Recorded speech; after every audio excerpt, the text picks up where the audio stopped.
Hey guys, it's Eric with the Miller Park Minute where we're excuse me. Let's start that over. Hey guys, it's Eric with the Miller Park Minute where we're throwing strikes and getting likes, hitting dingers, and getting listeners. Back again with another episode. Brew Crew wins today. Let's talk about it. I got a couple pet peeves I want to talk about. There's a couple things I want to talk over. So let's get into it. But first, let's talk about where you can find this show if you don't already know. YouTube, Spotify, Google, Amazon, CastBox, iHeartRadio, Pocket Cast, Radio Public, Apple, Rumble. We are live on Rumble as well. We also are now with Brew Fanatic. We've got a new partnership with the guys over at Wisco Fanatic. And those two are...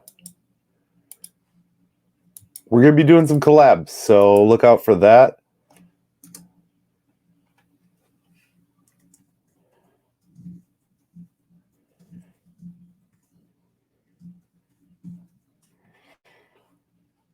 So let's talk about today's Brewers victory. I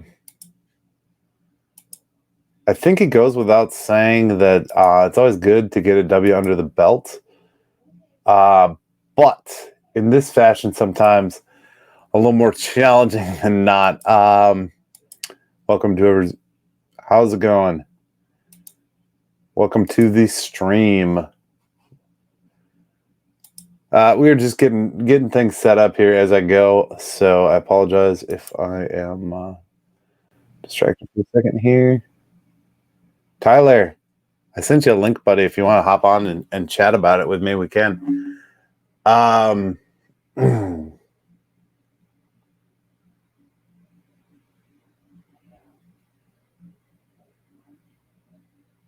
you're not done watching it. So it's tough for me. So I'll admit, first foremost, I did not watch the first part of this game through the first five. I was watching the wrestling pay-per-view. I was watching Money in the Bank.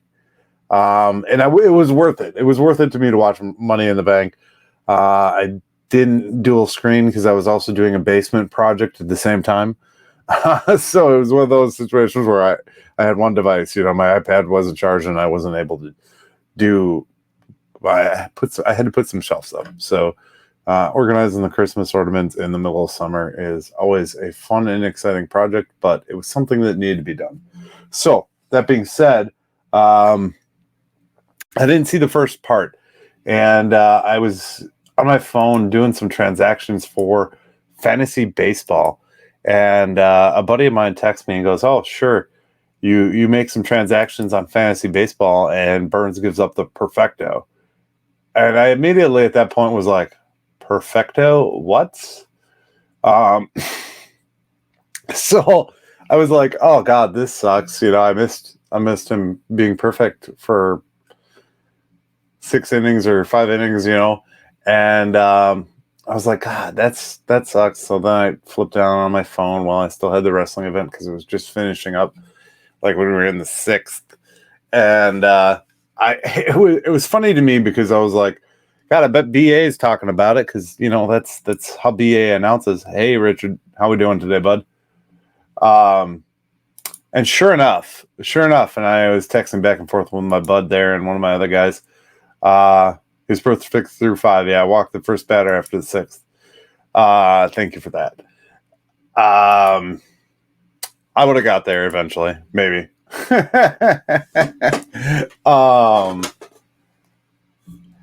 But I was like, you know, and this is just how I function. And every time I listen to Brian Anderson calling a game that's no hit or perfect, I get really pissed because that's like one of the unwritten rules.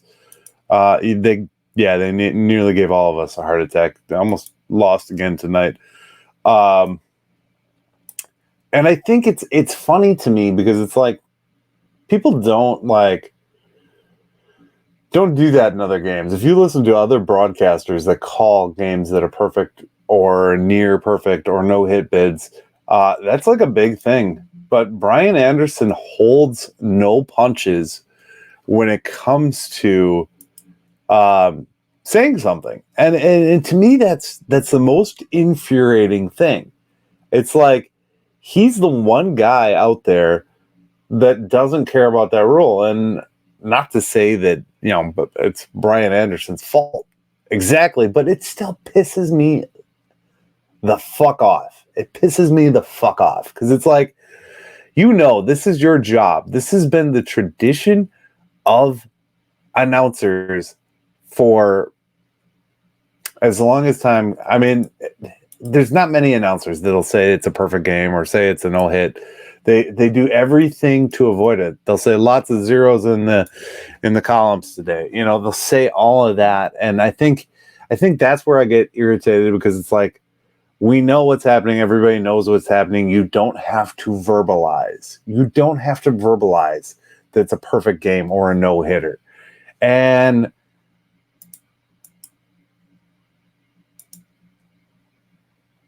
thank you. I appreciate that. My buddy Richard here just became a new member of the site. He's it's like Fight Club. Yes, you don't talk about Fight Club. Thank you. So if you don't know, there is membership available. Thank you, Richard, for being a new member to the Miller Park Minute family. You've already been a member to the family, but now you joined, and I appreciate that. If you want to do that, that's on YouTube. The link's below. Your support means the world to me. I couldn't do what I do without each and every one of you who are a part of this and who listen.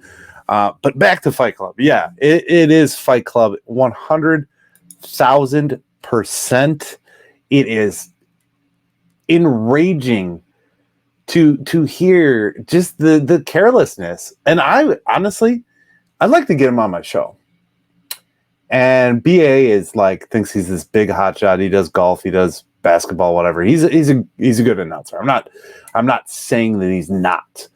But I'd like to get him on my show and call him out for this shit. And I say shit when I mean, I'm mad. I get mad, and I tell everybody, I'm like, don't get me started on Brian Anderson and how his ability to screw up the precedent that has been set for hundreds of years of baseball, and talking about a no-hitter or a perfect game. And you can be like, well, that's silly, that's foolish. It was his abilities, and that's true at the same time, but superstition is superstition. This is baseball. Baseball is heavily steeped in superstition. You ever watch batters? You ever watch a batter do the same motions? Ryan Braun was a classic. Adjust the glove. Look, he did the same motion. I mean, there's people who can replicate that to a T. And I think that's the burner in this whole thing, is just that fact that, you are looking at an unwritten rule. There was a ball flip earlier this season that, who did it? Was it Julio? No, it wasn't Julio. It was Wander Franco flipped a ball kind of in a show-off fashion, and there was a big uproar about that. He flipped it from one hand to the other, spun it, flipped it, and then threw it to make the out at first. And there was a big uproar. Why can't we do that for an announcer? I'd like to get him on and call him out on this, because every perfect game, no-hitter that I have watched, and he has said that, has been given up. Now, I don't remember if he called the no-hitter with Josh Hader, and I don't think he did. I think it was... Ooh, trivia question. Somebody can research that. I'm not going to research that right now because I'm just rolling with it. But I don't know who called that game. And that, okay, so we'll kind of skip around here because that is a great question. I was just saying the other day to someone, I was like, this bullpen has been the unsung heroes of this Milwaukee Brewers club that we've got. And guys like Holby, Elvis now, Elvis was really underrated, and Andrews. I mean, are we gonna see a DFA or a send down tomorrow on him? I don't know. They're trying out new guys, and I'll give the Brewers credit because at this point, I almost feel like we're gonna hit that 100 mark for number of players that have been sent up, sent down, that have played for the Milwaukee Brewers. I mean, we've added so many. On the subject of relief, they're tired 17 games in 17 days. That's why there's a carousel. Yeah, no, and I agree. I mean, at the same point in time, and you're not gonna have guys to fill those spots every day either. I mean, you can only pitch Devin Williams so many games in a row. You can only pitch Piamps, Perguo. Those guys are going to get hurt if we overuse and abuse them. If you go back to when we had Knebel, Hader, and Jeffress as the closing three, they danced that line with them, and that's Council's move. Even in last night's game, I was thinking that, why didn't they just walk him and bring in Devin Williams? But then you've used Devin Williams so many times in that not every guy coming up from AAA is going to be as good as the guys in the majors. Yes, true that. I think one of the things that we look at when we look at this team is you've got so many arms that are already out there, and you've got all these guys that you're working on. Your Robert Gassers,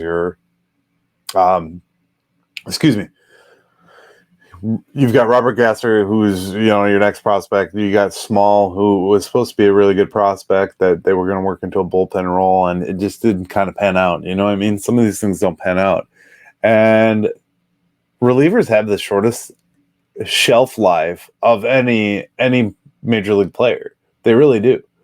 I think that and backup catchers probably.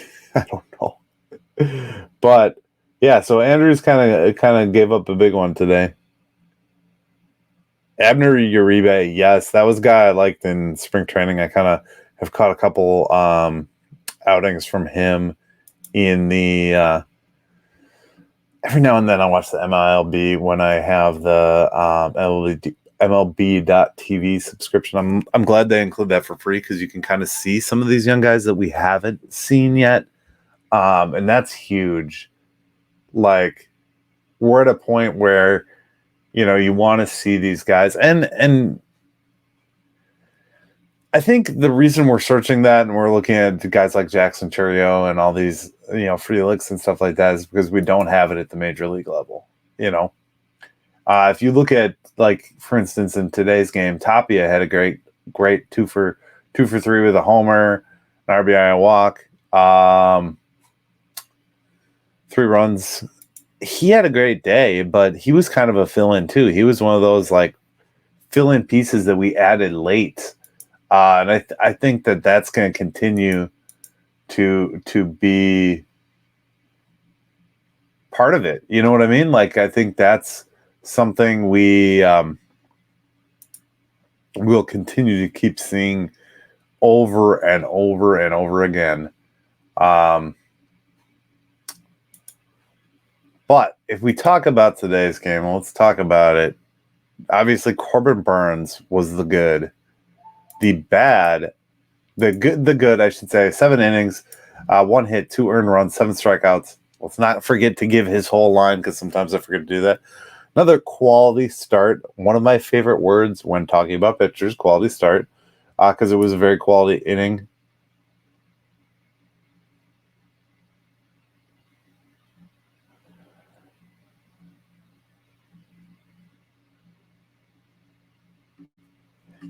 Yeah, Richard said, I realize that you can't pitch everyone all the time, but we should know when someone isn't working in the rotation. We stick with them forever. With them, however, it comes back to bite us. Major league pitching is at a premium right now, Even if you look at, like, for instance, we just watched the Brewers play the Mets and we beat the Mets. You know, two of their best guys and two of the most paid guys on that team are Justin Verlander and Scherzer, and we beat both of them. So just like Corbin Burns, guys have their good days and their bad days. I mean, if you look at Corbin Burns' last start versus today, you know, he was near perfect, near no hit today. You take the good with the bad. Out of 30 starts, not all of them are going to be perfect, unfortunately. So, I mean, I do agree.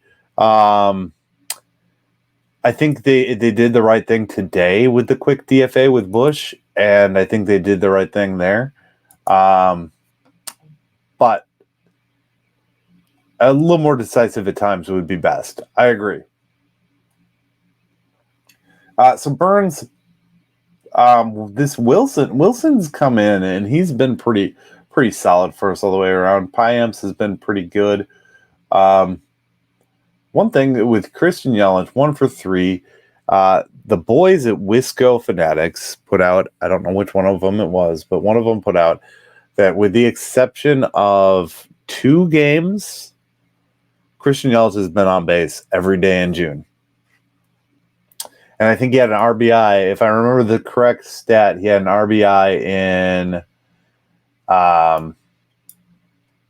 one or two of those games. They can correct this. They'll put it in the comments down below. I am sure.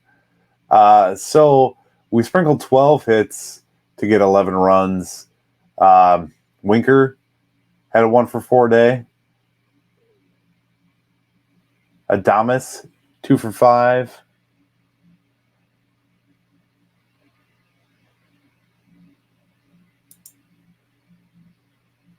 You did post that. I gotta get my stats somewhere, man. And that's the truth. I think the hitting, you know, I wish we could get. I said earlier today, I wish we could get hitting more like this every day. And quite frankly, it just doesn't always pan out that way. But it was still good to see it. Even getting Ramel Tapia with a home run. Pannone, I do think eventually will come back. I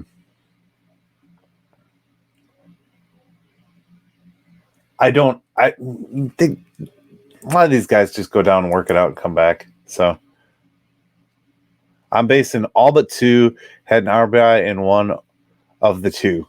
See? I read a stat and I try and remember it. I don't always do it, but I did give you guys credit. So, I mean, I think that counts for something, right? If you haven't already, go over to Wisco Fanatics, follow them, follow their channel. They are now partnered with the Miller Park Minute. We're going to be doing some content together. They put out good stuff every day. They produce a lot more content than just a couple videos and podcasts every day. Did I have a downright ugly moment? I think the downright ugly moment would have to be Andrews coming in and giving up 4 hits, 5 earned runs, and 1 homer. That's our downright ugly move of the day. You know, it's scary. I thought we were going to kind of blow it like we did last night with that, that ugly walk-off that they put up on us. Never fun. Oh, I found a free couch on Facebook. You ever wonder what I'm doing in the background? It's Facebook. No, I'm mainly because I like to comment on what other people say. Like, I like commenting on other people's commentary. So that's just making it hard to cut him when he had a bad streak, even though it's not happening recently. Yelich is going to be continuing to be our best player. That's the one thing that the Yelich haters don't realize at this point. Now, if you're talking about fantasy baseball, which I think you have him on fantasy baseball, Richard. If you're talking about that, yeah, I mean, like, position players, that's one thing I don't mess with too much. I really don't. And I mean, I'm 12-0, so take it for what it is. I'm 12-0, man. No, seriously, I'm being humble, man. I don't know how I've gotten to 12-0 in fantasy baseball so far this season, but it's been one heck of a ride. There's been some close calls, some bad moves on my part, but I'm still here in first place, and we'll see you in the playoffs, Richard. It's coming, or Rob, whoever goes first, I guess. Yeah, I think you and Rob face off, and then I would face the winner of that matchup. So we'll see. Is there anything else from today that I wanted to talk about?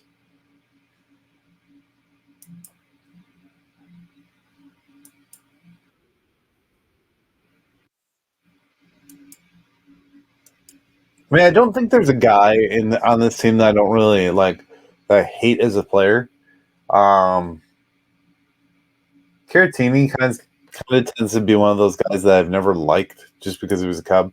But he seems. Oh, the call out, Richard. Hopefully my starters are better next week.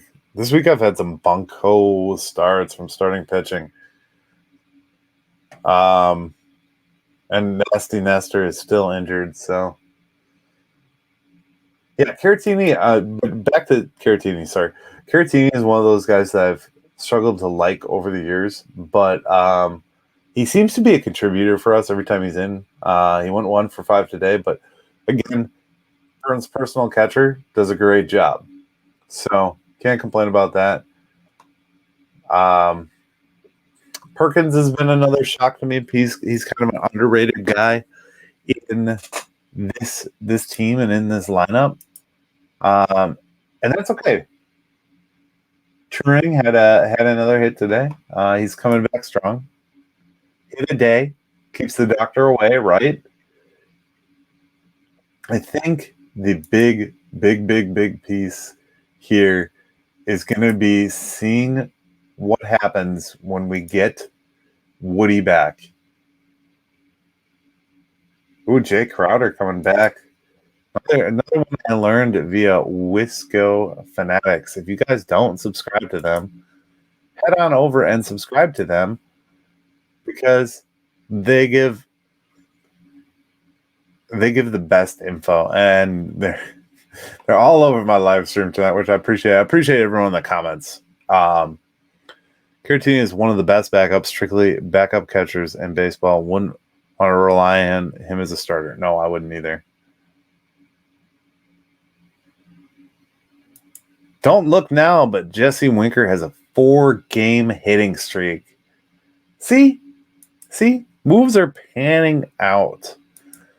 Sometimes, like, I feel like we watch these trades happen and we watch these things happen, and Jesse Winker was one. Now, mind you, Wong isn't doing very well at all. He just looks old. But Jesse Winker is one that I didn't think was going to pan out, and it hasn't looked like it was going to pan out. Jesse Winker might have just taken his time to come around. I mean, he was very injured last year and tried to play, and yeah.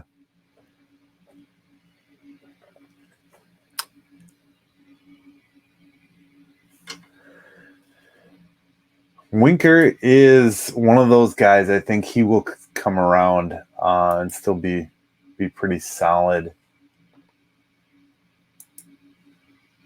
Maybe he'll be our Money in the Bank player. Ooh, reference. Damian Priest, Money in the Bank winner. I don't know who won the women's, but yeah. So yeah, if you go over by you get Wisco Fanatics on Facebook, you get them on YouTube.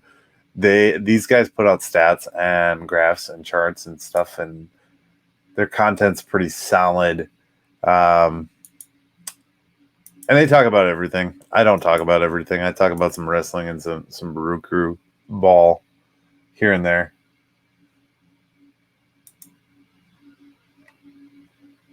4th of July weekend. I don't know if everybody's got off on Monday, but there's some games. I think we'd still take the series from the Pirates. I'm not going to rule it out. It's not that the Pirates have showed bad. I think it was our pitching has really showed bad. Turing is back with a vengeance. He's ready to go. He's ready to play. There's not much more you can say about the guy. The guy has some talent that he's just waiting to show off. Ray versus Hill tomorrow. Let's get some. I just want some run support for Colin Ray. I would really, really appreciate some run support for Colin Ray. He's one of those guys I feel like falls victim to the fact that he just doesn't get all the runs. You know what I mean? Like, he's had some pretty decent outings where I feel like he could have got the W's, and he just didn't. Last 7 games, though, he is 4-1 with a 3.79 ERA.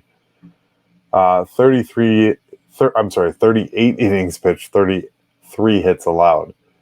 And he struck out 32. So, not bad for a guy who really wasn't set to be a starter on our team. I feel like we've struggled kind of with Colin Ray and Julio Teheran.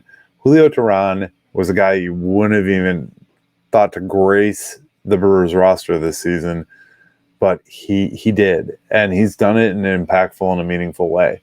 So we got that coming on. We've got and Rich Hill. I don't even know why he's been. It's like Wisco's Fanatics just said he's been a pleasant surprise.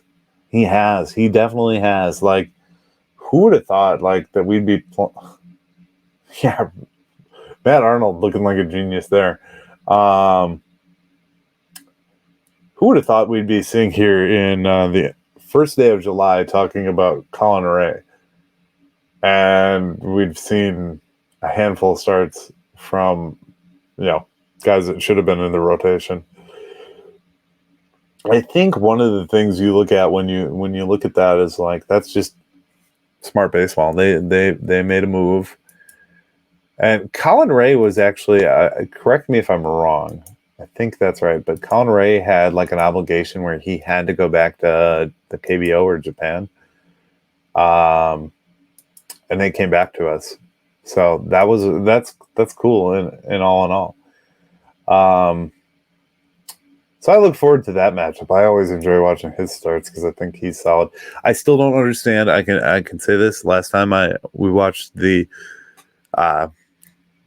Pirates play the Brewers, I still don't understand why Rich Hill is a Pirate. It makes no sense to me how he got signed, why he signed with the Pirates. But let's go tear up on him. I mean, who cares? Let's beat him up. Who would I go after in a trade? Oh, that is a great question, Richard. As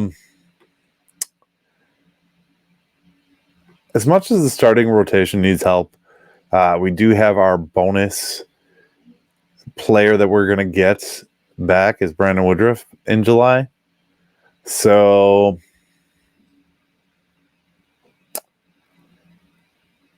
I guess the easy answer is a bat. But do I think a bat is going to make that much difference? No, because bats come here and then they die.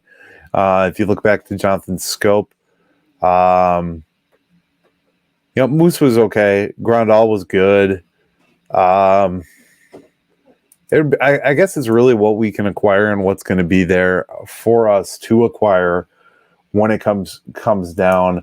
If you go look at just kind of what we've seen on the open market, I mean, I have big eyes for starting pitchers always. That's just kind of how I operate. I think I thought Aroldis Chapman would have been a good move, but that's already acquired by Texas. I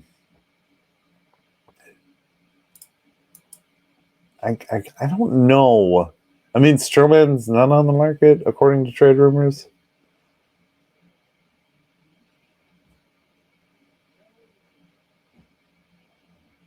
just looking to see if there's a who would be available.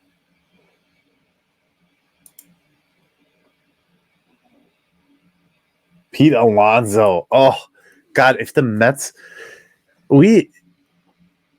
unfortunately I love Rowdy, but Pete Alonso would be cool. Big Dan. Didn't we get Big Dan in a trade? I feel like we did. They can go with Big Dan and we can get Pete, the polar bear. That'd be pretty cool.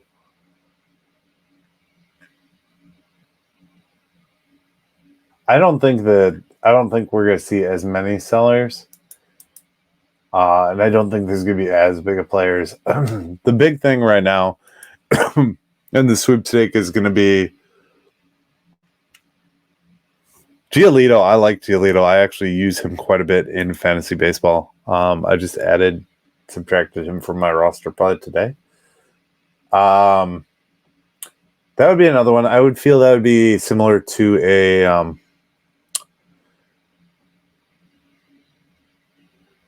my God, why does his name always slip my mind? What was the starter that we had that went to the White Sox? I feel like that would be a potential, really decent move. Shane Bieber ain't going to come here. We ain't going to trade for Shane Bieber unless we give up big pieces for him. That's how I feel. I don't think you get Shohei to the Milwaukee Brewers in any shape or fashion. I'd love to see it because I just love Shohei Ohtani, but it just ain't going to happen. God, Pete Alonso, I'm with Jake. I'm with Jake. Man, Pete Alonso, bring him on.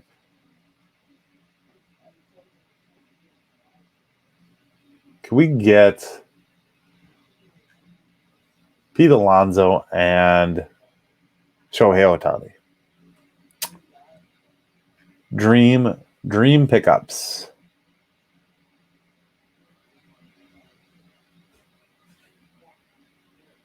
Jake Lamb has been designated. I haven't seen a guy that's been designated that I'm like, oh, we gotta go get him. You know. I'm just looking right now. See if there's anybody that I see that's available. That I'm like, maybe. All right, guys. I think that's where we call it quits, where I'm struggling to find free agents. I might do an episode on potential trades that I think would be awesome this coming week. Add that to the list of episodes we need to work on. But appreciate you guys. Richard, thank you again for O'Neill from St. Louis. Oh, yeah, that's bullpen is adding on lefty is Justin Wilson after the break, too. Oh, yeah, Justin Wilson. I forgot about him. So we got our bonus moves that are not moves. I